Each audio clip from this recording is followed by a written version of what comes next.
Hi again, part 2 of the series. Glad to see you here again. Now, as I said in the end of part 1, this is going to be the second part, obviously, and this is going to discuss another racing innovation called the Longtail. Now, this is an innovation which is quite subtle. It's a lot more subtle than sticking a fan on the back of your car. But I've got a couple of examples here.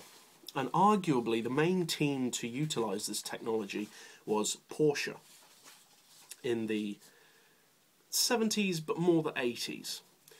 Now, Porsche is the most successful Le Mans team of all time. And one of their most successful and best known cars was this, the 917. Beauty and speed. Now, this is the basic shape of the 917. I'm not sure exact specifications of what model of the 917 this is, but it's a 917.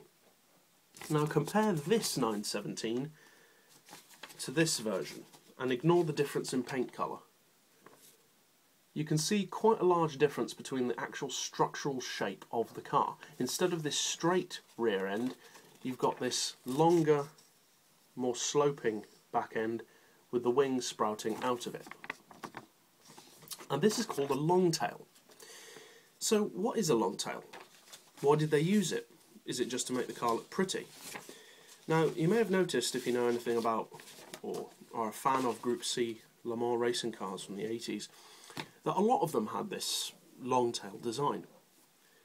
But the car that utilised it the most was this one, another Porsche, the 956 and 962, which is one of the most successful, if not the most successful, Le Mans cars of all time. Not only at the Le Mans, but pretty much in any race it entered. Phenomenal handling, incredible top speed. It basically took the concept of the 917 and made it more usable. So why is it so good? Why is it so effective? Well, for aerodynamics, or for downforce, if you have a wing on the back of the car set to a certain angle, as air passes over the car and goes over the wing, the air is directed upwards, and it's directed upwards at more of an angle the faster you go, because of the speed that the air is hitting the wing. But the problem with that is eventually, instead of pushing the car into the ground, that air passing over the wing actually works against you, because at a certain speed the wing goes from producing downforce to being an air brake. And that's why cars like the Bugatti Veyron have the option to lower the wing to get the ultimate top speed, because at a certain speed a rear wing actually works against you instead of for you.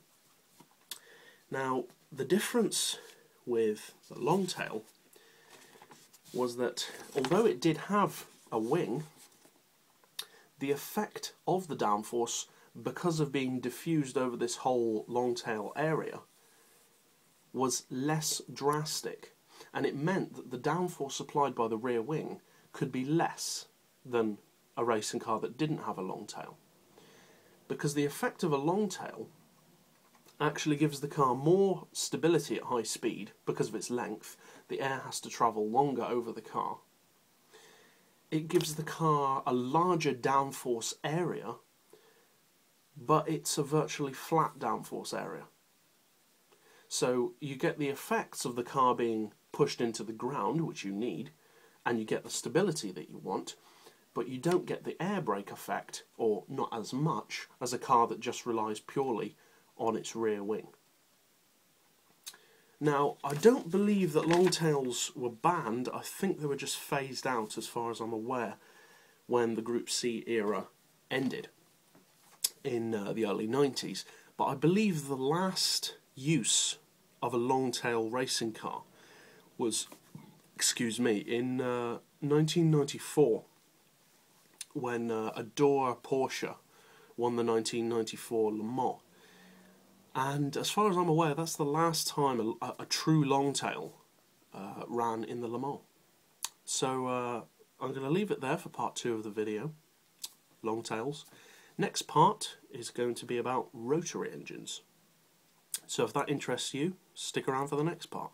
And as always, thanks for watching.